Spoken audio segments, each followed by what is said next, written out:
Hey, what's up everyone, and welcome back to another how-to video with Chef. Today he's going to show us how to make some waffles. It's kind of busy this time of year, so he wanted to show everyone a quick, easy recipe that we think you're going to really enjoy. Plus, we're adding chocolate chips. So without further ado, let's get cooking. Chef said first get a waffle iron or maker. They're really inexpensive. You can find them pretty much anywhere, of course. And you want to get one kind of like this that has that coating that you don't have to use spray on. So make sure it has that non-stick coating.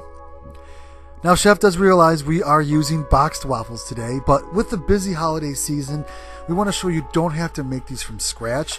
There are some great videos if you want to see them, but we're kind of keeping it simple, everyone.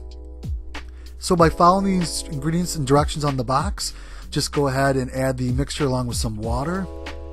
And then Chef's going to crack an egg with one hand. He still got it, folks.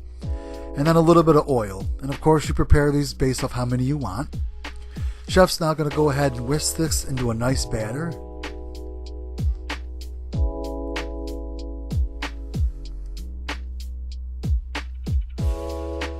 And go ahead and you can speed it up once that batter comes nice and thick. Oh geez, Chef, are you okay? Oh geez, Chef, walk it off, walk it off. I think he's okay, folks. Alright, Chef's going to add some chocolate chips, and he's using the mini chocolate chips. And next he's going to put this in the fridge for several minutes just to thicken up. Once it's on and nice and heated up, Chef's going to go ahead and pour his batter in. And he said there's a setting where you can go light brown to darker, and that depends on you.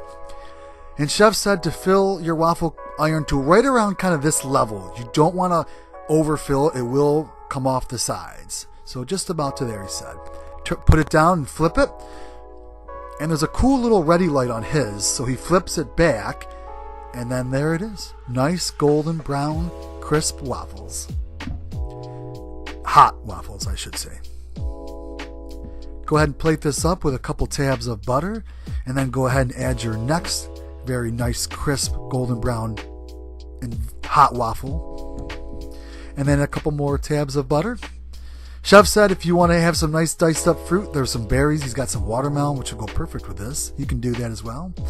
And of course, he went to his local farmer's market and got the pure, very tasting, partly expensive maple syrup. Okay, after that's on, Chef's going to a la mode this, of course, with some cookies and cream ice cream. A nice glass of cool orange juice. And there you have it. He's going to cut into these to show they did come out really crispy, nice and soft, and of course you got to put some ice cream on the first bite. And there you have it. So, came out of the box, but we do want to just say with the busy time of year, there's absolutely nothing wrong with that. If you want to make them fully from scratch, there are great videos out there we encourage you to try out, but everyone's really busy and there's nothing wrong with just a quick boxed up recipe. These came out really delicious and the ice cream made it so much delicious. So we hope you enjoyed this kind of quick, fun, easy recipe. Check us out for more. Subscribe if you're new, and have a great holiday, everyone. Don't forget, cooking should be fun. Have fun doing it.